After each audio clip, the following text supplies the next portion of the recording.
I accompanied my wife to a friend's party. Unexpectedly, her male best friend got drunk and started acting crazy. He pulled her into his arms and confessed with deep affection. He said, "If we hadn't broken up back then, our kid could probably go out and buy groceries for us now." Right then, suddenly realizing I was there, he clicked his tongue and said, "Oh damn. I totally forgot the brother-in-law is here too." "Brother-in-law, you wouldn't happen to not know that Willow and I used to date, right?" He said it in a joking tone.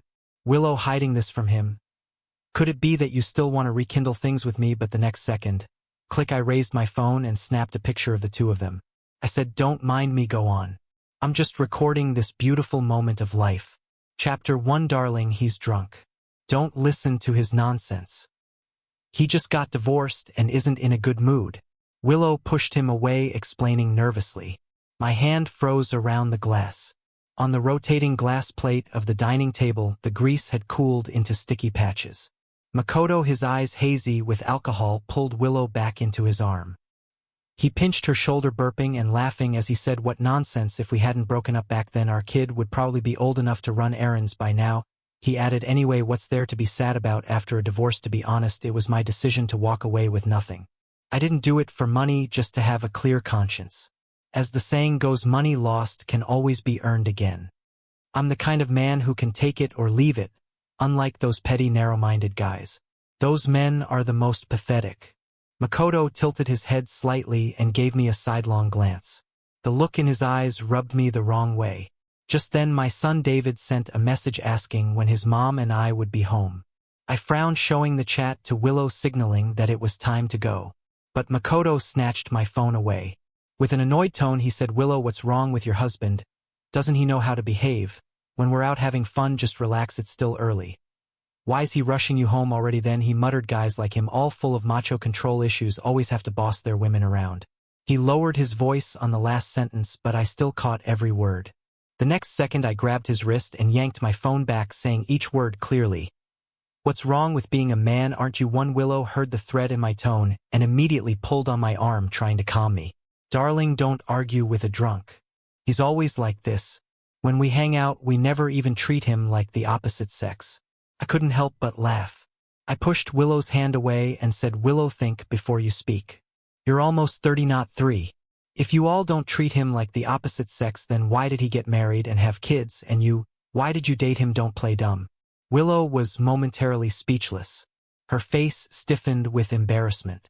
She pursed her lips and tried to explain to the others, softly saying, "I might just be in a bad mood today." But I cut her off without mercy. "I'm not divorced and I didn't walk away with nothing. Why the hell would I be in a bad mood?" The room instantly went silent. I didn't want to stay there watching them act out their drama. I got up, ready to go home to my son. But in the next second, Makoto pressed down on my shoulder.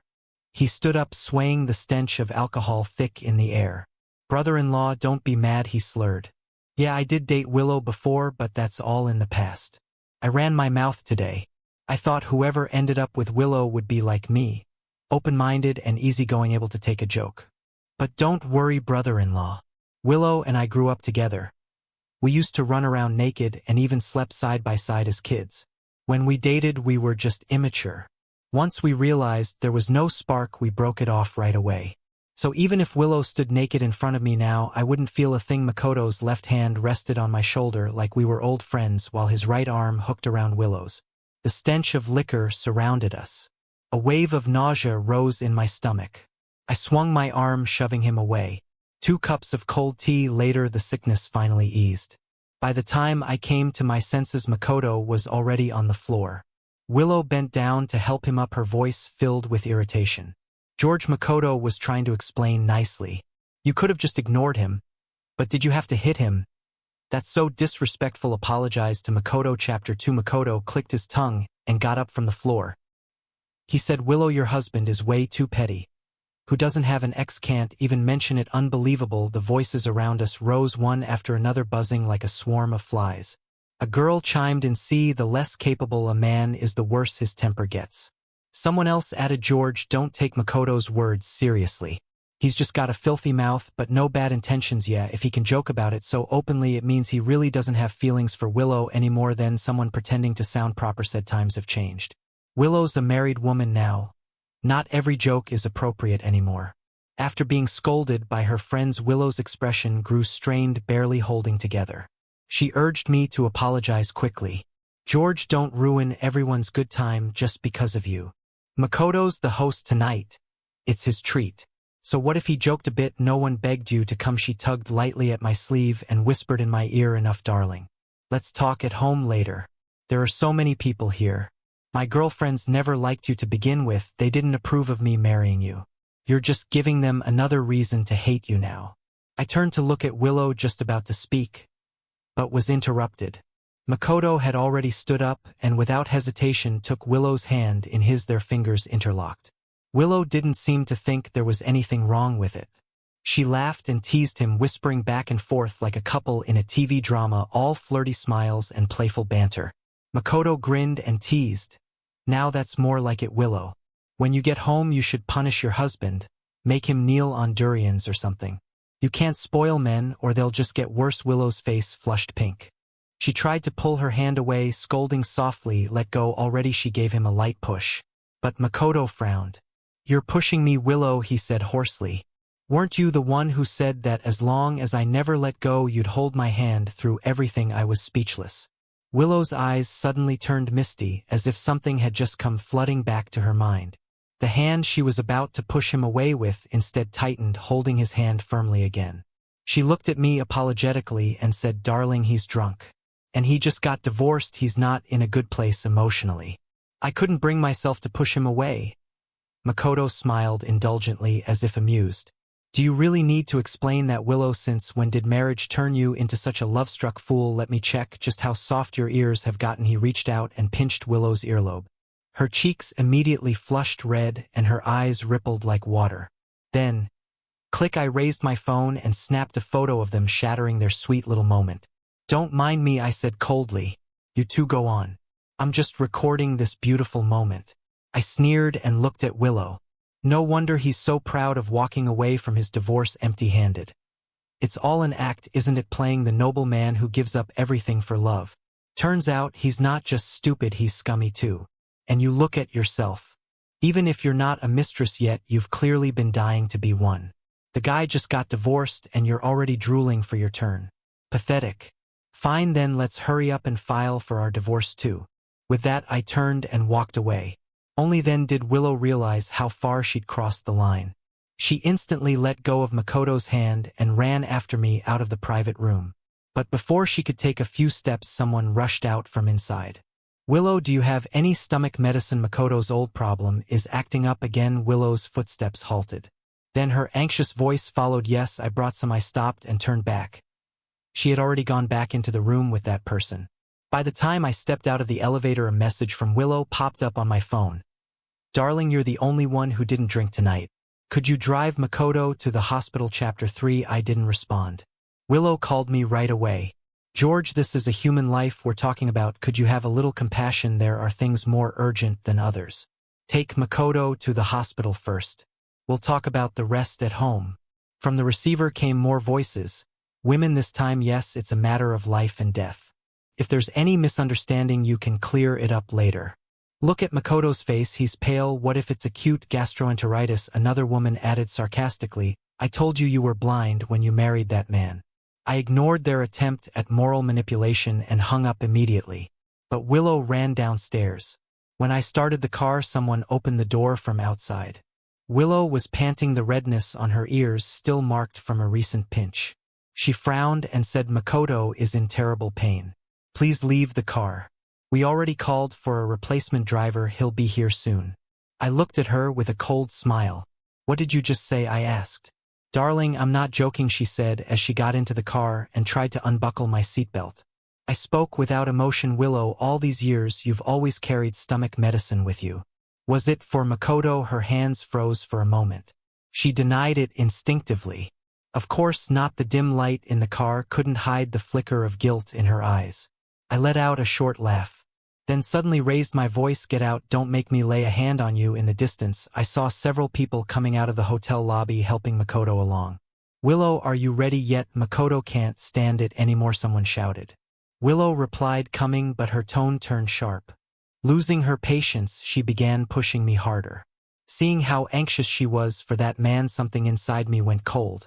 A second later, smack, the sound of a slap echoed inside the car. Willow's head snapped to the side. She stared at me in disbelief. I took my phone and opened the chat with David. The silence in the car was broken by a small trembling voice full of sobs. "Daddy, when are you and Mommy coming back? Auntie's leaving already, and I'm scared to stay alone. Boo-hoo." When the recording ended, I turned off the phone screen. I looked up at Willow, my eyes cold. "You decide," I said in an icy tone. "Are you going to take care of your first love? Or your son?" She pressed her lips together, replying with barely contained anger. "What kind of attitude is that, George? What first love nonsense? I see now. You just don't trust me. Makoto and I are just friends, and besides, he's sick." I rubbed my forehead, too tired to argue in public. As a man, I knew exactly what Makoto was after tonight. That was why I'd held back at the restaurant. But now, I couldn't anymore. The night breeze was cold, so cold it froze the heart as well. I glanced at Willow from the corner of my eye, feeling my anger boil inside, though my face remained calm. I nodded slowly, opened the door, and stepped out of the car. Her expression softened, thinking I'd given in. Then suddenly I yanked open the passenger door, grabbed her arm, and dragged her out, making her fall to the ground. Looking down at her with ice in my eyes, I said each word clearly. "It's none of your fucking business." I got back in the car, tore her hands away from the window frame, and slammed the door shut. I locked it, pressed the accelerator. The car disappeared into the night traffic. In the rearview mirror, I saw Willow walking toward Makoto, who was waiting for her in front of the hotel. I shook my head and let out a bitter smile. Chapter 4. Until tonight, I had always believed that Willow and I were each other's first love. That's what she had always told me. I'm not a traditional or old-fashioned man. I can accept that Willow had a past. But what I can't accept is that she lied to me. And even worse, she kept her first love around as her intimate best friend. Tonight I gave her a choice. It wasn't between me and Makoto. It was between Makoto and our son. And she chose Makoto.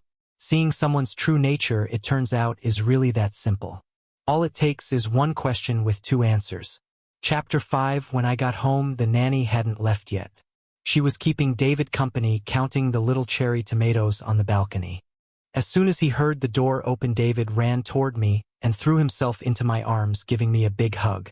The complicated emotions I'd been carrying before stepping inside were for a moment softened by my child's embrace.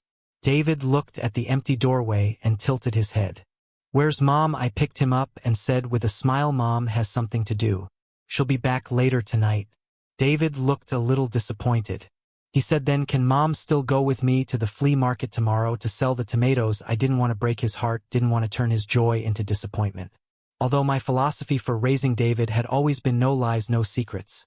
Even though he's still a child, I've always given him the right to participate in family decisions, treating him as a complete individual.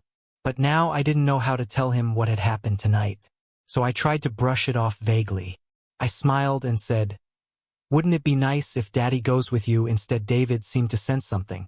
His eyes instantly reddened. He said, "But the other kids always go with both their moms and dads." "I want that too." Seeing him struggling not to cry, I couldn't bear it. I said, "All right, we'll go together." Hearing that, David wrapped his arms around my neck and cheered softly into my ear. Yay. After telling David a bedtime story, the nanny started packing up to leave. Before going, she looked at me with concern. "George, did you and Willow have a fight?" I smiled and shook my head.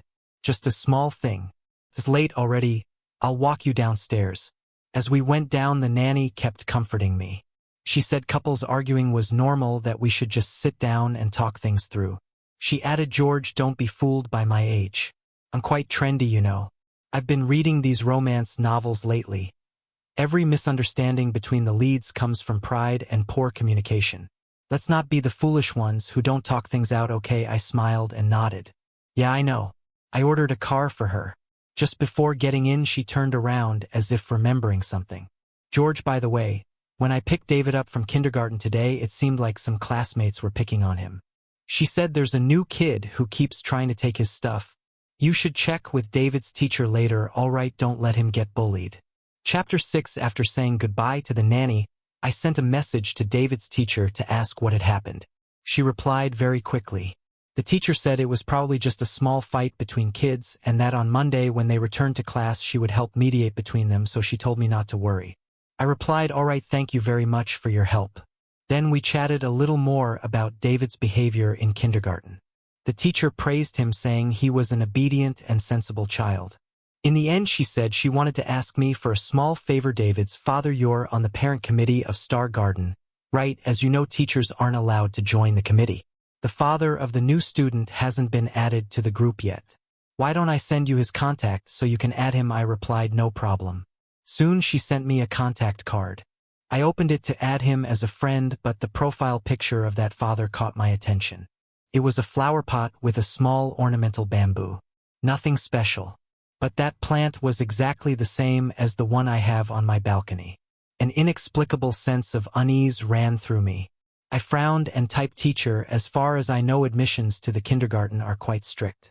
Children who transfer midterm must do so through a recommendation, correct? She replied, yes, that's right.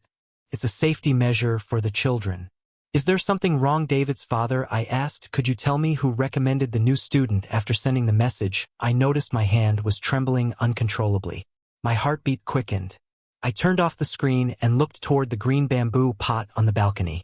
It was the plant Willow had cared for years, longer even than the time we'd known each other. A few seconds later, the screen lit up again. The message read, little Kaito was recommended by David's mother. Didn't you know that? Chapter 7. The next morning, I was awakened by the sound of the doorbell. Last night, I had sent a message to Willow to remind her not to forget to take David to sell cherry tomatoes the next day. Although I had already decided to end things with her for good, she was still the mother of my child, and I didn't want my emotions to affect the mother and son activity. Nor did I want David to feel the consequences of our issues. That night, Willow had acted as if she were angry. When she came back, she started noisily gathering her clothes, packing suitcases, and when she saw I didn't respond, she ended up sleeping in the guest room. The doorbell rang several times and no one went to open it. Then I remembered it was the weekend, family day, and the nanny had the day off. I decided to go open it myself. As soon as I opened the door of my room, I heard the front door in the living room open, followed by a child's excited voice. Mom, I frowned and headed toward the living room. I saw Willow hugging a small boy while she asked the person at the door, "Why have you come from outside?" Came a man's voice in reply, "Of course, to thank you for last night. Besides, Kaito wouldn't stop talking about you, so we thought we'd come for a visit." The man smiled jokingly. "What's wrong? Aren't we welcome?" Willow shook her head and replied, "Of course you are. Please come in." She stepped aside and then I saw him, Makoto, standing at the door. Chapter 8. When Makoto walked in, he saw the suitcases Willow had packed in the living room. He looked puzzled and asked, "What's going on here? Are you planning to run away from home?" Willow lowered her eyes and said in a hurt tone, "I was planning to stay at my family's house for a few days." Makoto immediately frowned, his voice filled with righteous indignation. "So is this your idea, or did he kick you out?" When Willow pressed her lips together and stayed silent, he continued, "Oh, so he did kick you out, huh? What a bastard. You came all this way to marry him, and now he's throwing you out. He's taking advantage of the fact that you have nowhere else to go, no family to back you up," he added heatedly. "Good thing there's nothing improper between us. If it were some other man with bad intentions, he might have already tried to take advantage of you." Then he said, "If he threatens you again, just tell me. I'll stand up for you." And he went on, "Your husband's way too controlling.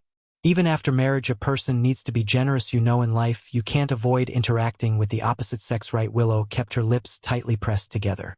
I couldn't see her face clearly, but the way she gradually straightened her back told me everything. She was listening to him. A cold laugh escaped my mouth as I stepped out from around the corner. I said, "Yes, one should learn to be generous. Not only should I learn to be generous, but my son should too. Otherwise, if he finds out his mother is eagerly trying to be someone else's mom, who knows what kind of scene he'll make." Willow's expression froze. Her arms, which were holding Kaito, stiffened suddenly. She almost dropped the child. Turning her head, she forced a strained smile and said, "Honey, could you please not talk like that in front of the kids?" I asked evenly, "How am I talking exactly? Am I not being generous enough? Your first love son came over and started calling you mom, and I didn't even say anything, did I?" Willow opened her mouth as if to say something, but I cut her off. My tone stayed calm throughout. I said, "You're right though. After all, Makoto's finally divorced and Kaito doesn't have a mother anymore. One of them needs a wife, the other needs a mom, and you just happen to be eager to help. It's mutual, isn't it? Perfect match. We'd better hurry and finish the paperwork so you can officially take your new position." I was already being as restrained as I could be in front of the children.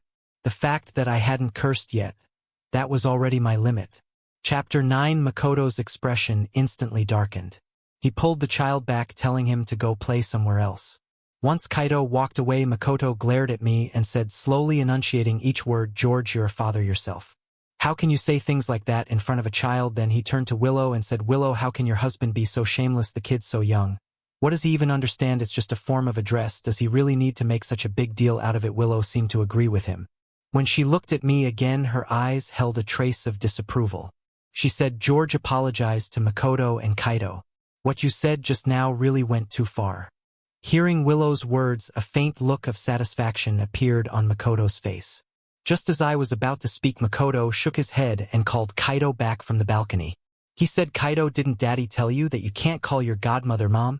You can call her Aunt Lou or godmother, but never call her Mom directly." Kaido protested, "But Auntie wants to be my mom, and I like having Auntie as my mom." When Makoto heard him say that Willow was willing to be his mother, the joy on his face was impossible to hide. But outwardly, he still pretended to scold the boy sternly. "What's wrong with you? Are you not listening when Daddy talks to you anymore?" His tone rose sharply. Kaido's eyes immediately filled with tears, his lips quivering as he tried not to cry. Seeing this, Willow quickly pulled him into her arms, hugging and comforting him tenderly. She said, all right, Kaido, don't cry. It's just a name. You can call me however you like, okay?" Then she turned to look at me and said, "George, let's stop this here. Arguing with a child. How undignified is that?" Kaido wrapped his arms around Willow's neck, grinning from ear to ear. He even planted several loud kisses on her cheek, cheering happily, "Yay, Auntie is the best. I love Mommy the most." Then he turned toward me, scrunching his face and sticking out his tongue. He said, "You're a bad uncle. I don't like you." I replied calmly, "That's normal. I don't like you either. After all, your own mother didn't want you." The next second, Kaido burst into tears. I simply smiled, turned around, and walked toward the children's room. David was still inside. I didn't want him to come out and see his mother holding the classmate he disliked. But as I turned, I found myself staring straight into the eyes of my son. Standing at the door of the children's room, clutching his Ultraman toy. David blinked his big eyes and asked in confusion, "Dad, why is he calling my mom too?" Chapter 10. The moment Willow saw David, she quickly set Kaido down. Makoto's expression turned slightly displeased, but he had no grounds to say anything. He simply took Kaido by the hand and led him to the balcony. Willow walked toward David. She bent down, wanting to hug him, but David took a small step back, hiding behind me. He said softly, "Mom, I don't like him. He always bullies me at school. Can you make him go away?" David was a gentle child. Normally, he would never say something like that. But Willow frowned and said, "David, how can you lie like that?" The bruise on Kaido's face. "He told me it was you who scratched him. He said you're the one who bullies him at school." At that moment, anger surged through me. I snapped, "Willow, what do you mean by that? David is lying. You didn't even ask him what happened, and you've already decided it's his fault. Whose mother are you exactly? Have you even been to the school? Do you know how that kid isolates David?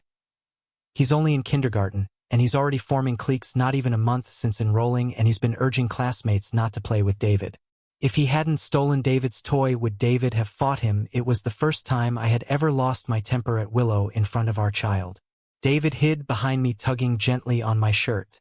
In a small, worried voice, he said, "Dad, don't be angry. Getting angry is bad for your health." I turned to him and smiled. "Don't worry, Dad's fine.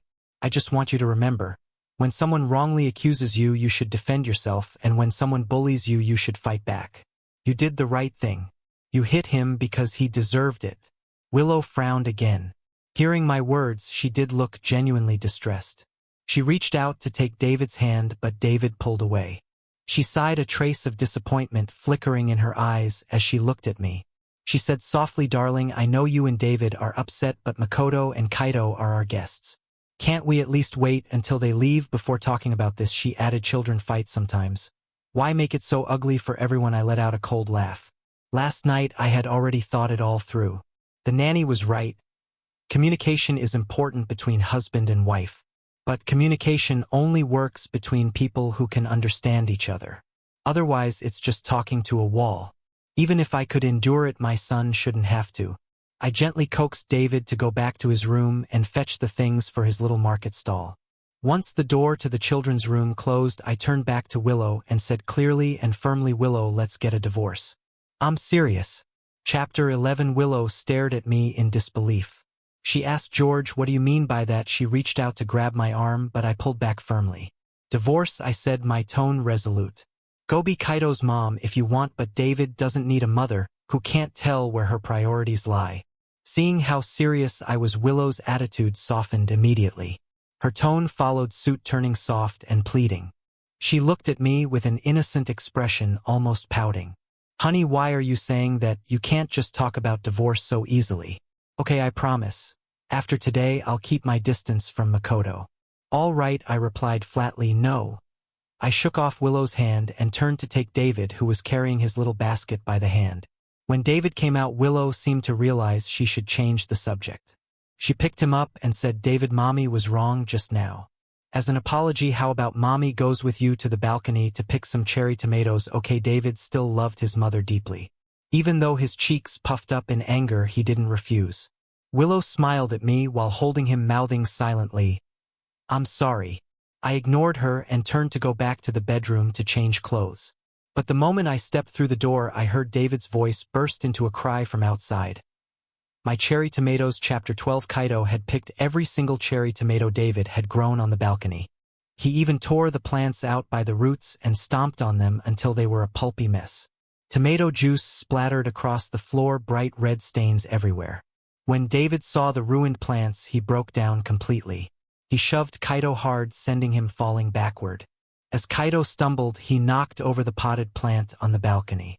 The ceramic pot shattered into pieces, and one of the shards cut David's small hand. When I rushed over, David's face crumpled in pure misery. He threw himself into my arms, sobbing uncontrollably.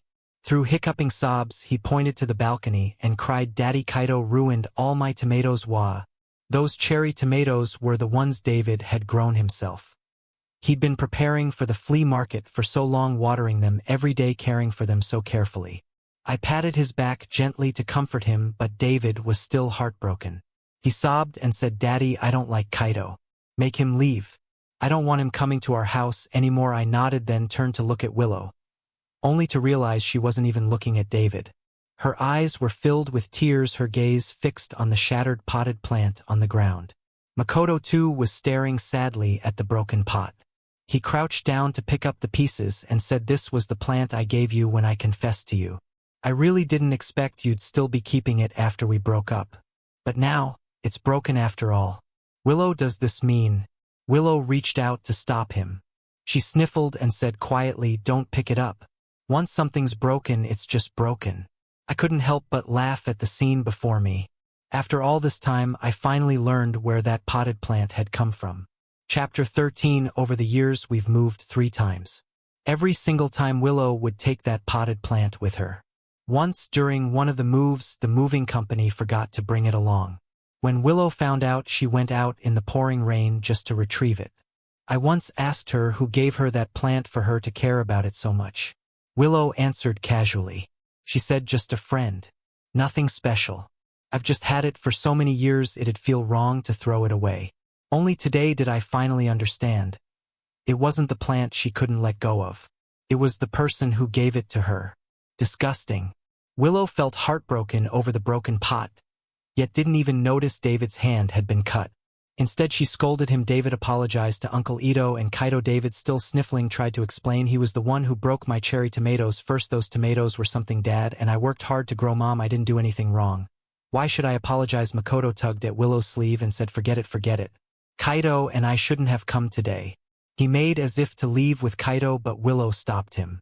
Her relentless tone cut right through David's crying. She said, David, apologize. I don't want to say it a second time. David froze, his tears caught in his throat. He tilted his head up, staring at Willow in disbelief. But faced with his mother, he nearly gave in. Just as he was about to open his mouth to apologize, I reached out and stopped him. Willow glared at me, clearly annoyed. She snapped, George, David's so disobedient now because you spoil him too much, you never discipline him. Whatever he says, you let it go. Whatever he does, you turn a blind eye. One day he's going to make a huge mistake. Because of you, you'll be the one who ruins him. I sneered, then raised my hand and slapped Willow hard across the face. I said, yeah, I spoil him, so what? So if he doesn't do exactly what you want, he's disobedient. If he doesn't follow your orders, he's the one in the wrong. You think I'm controlling? Please take a good look at your own obsession with controlling children. I continued, as long as he doesn't cross any moral lines, I'll let David do what makes him happy. That way he won't grow up timid and submissive, swallowing every injustice, or be manipulated later in life by people like you. People with zero logic who use morality as a leash. Willow was stunned. She stood frozen in place. Makoto, seeing me raise my hand, immediately rushed to stand in front of her. He shouted, George, how could you hit her? He said, so what if your son refuses to apologize? I wasn't even gonna hold it against a child. Unlike you, I'm not the kind of man who argues with women. Women are meant to be cherished, not struck. I let out a short, sharp laugh. Then I swung again, this time my fist. The punch landed hard, sudden and heavy. Makoto's head snapped to the side from the force. He held his face, staring at me in disbelief. I laughed. You don't hold grudges. What right do you have to hold grudges? You keep opening and closing your mouth with you men. Like you're any better. I normally don't hit women or children, but too bad. Willow isn't a child and you aren't a woman. You expect my son to apologize to you. What are you even? Do you deserve it? There's a limit to how low you can stoop.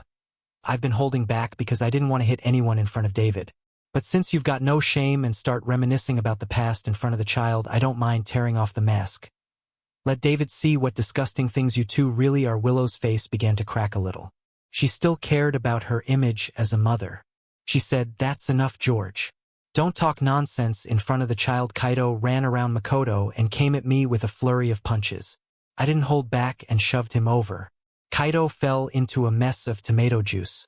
His clothes were stained red with tomato pulp. Utterly humiliated, I looked down at him from above and said, completely out of his depth. Just like his father. Stupid and rotten. Kaido burst into a wail louder than before. I turned and picked David up, walking out without looking back. David wiped his tears in my arms. His voice was still small and hurt. He said, Dad, can we not have Mom anymore, please? I looked at David and felt my heart lurch. How disappointed must a child be to choose to give up his own mother? I wiped the tear from the corner of his eye, patted his back, and said softly, all right. We won't. Chapter 14. That day, I still took David to the flea market. After I cleaned and treated the wounds on his hand, I drove him to the old house. Although the cherry tomatoes were gone, there were still plenty of unused things in the old house that we could bring to the flea market to sell. David was still a child after all. The moment he saw his friends at the flea market, he immediately perked up, full of energy again. Watching him shout and work alongside the other kids made me genuinely relieved. It turned out my son was far stronger than I'd imagined. At the flea market, I ran into a former colleague. He told me he'd gotten divorced because his wife cheated.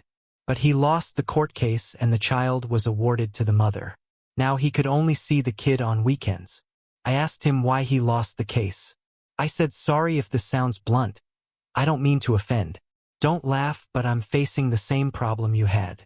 As a fellow father, he said he understood how I felt and he was glad to help. He told me that after he caught his wife cheating, he was determined to divorce her and forgot to gather evidence. He went straight to court with a summons. In court, his wife stubbornly insisted she hadn't cheated, plus judges often consider that young children tend to be more dependent on their mothers. After weighing everything, the judge awarded the child to the mother. He sighed, then said slowly and with emphasis, you must only fight battles you can win. Hearing him, I nodded earnestly and I told myself the same. I must only fight battles I can win. Chapter 15. After the market ended, Willow showed up. She leaned against my car holding a huge toy box in her arms. A full set of David's favorite Transformers. She was here to make peace. Willow asked, honey, are you still mad? David, look what Mommy brought you. Do you like it? David's eyes lit up when he saw the toy. But the moment he heard Willow's voice, his smile faded. He said, I don't want it. Then he took my hand. Dad, let's go. Willow's attempt at warmth fell flat. When she saw I was about to get in the car and leave, she quickly grabbed my hand. Just like when we were dating, she shook my hand and acted cute. She said, honey, I really know I was wrong. Please forgive me just this once, okay? With a pitiful look, she added to apologize. I spent the whole afternoon cooking everything you and David love to eat. Then, rising slightly on her toes, she said softly, I also bought a few new outfits. Tonight I'll make it up to you properly. Don't be mad anymore, okay? I subtly pulled my hand out of hers. I asked, where's Makoto? Willow shook her head. I told him to leave. You said you don't want me seeing him again, so I won't. Ever. With a serious face, she said, I swear there's really nothing between us. If I ever see him again, I'll get hit by a car. All right, I immediately raised my hand and mocked. That car's not driven by you, so maybe don't make oaths too casually. Seeing me joke, some of the tension eased from Willow's face. She giggled, then said playfully, honey, I really know I was wrong. Promise me you won't be mean to me anymore, okay? I shrugged. Willow took it as agreement.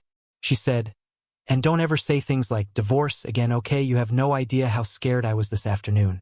I stared at Willow's face, and all I could feel was irony. Time hadn't left a single mark on it, but the soul beneath that flawless shell was already broken beyond repair.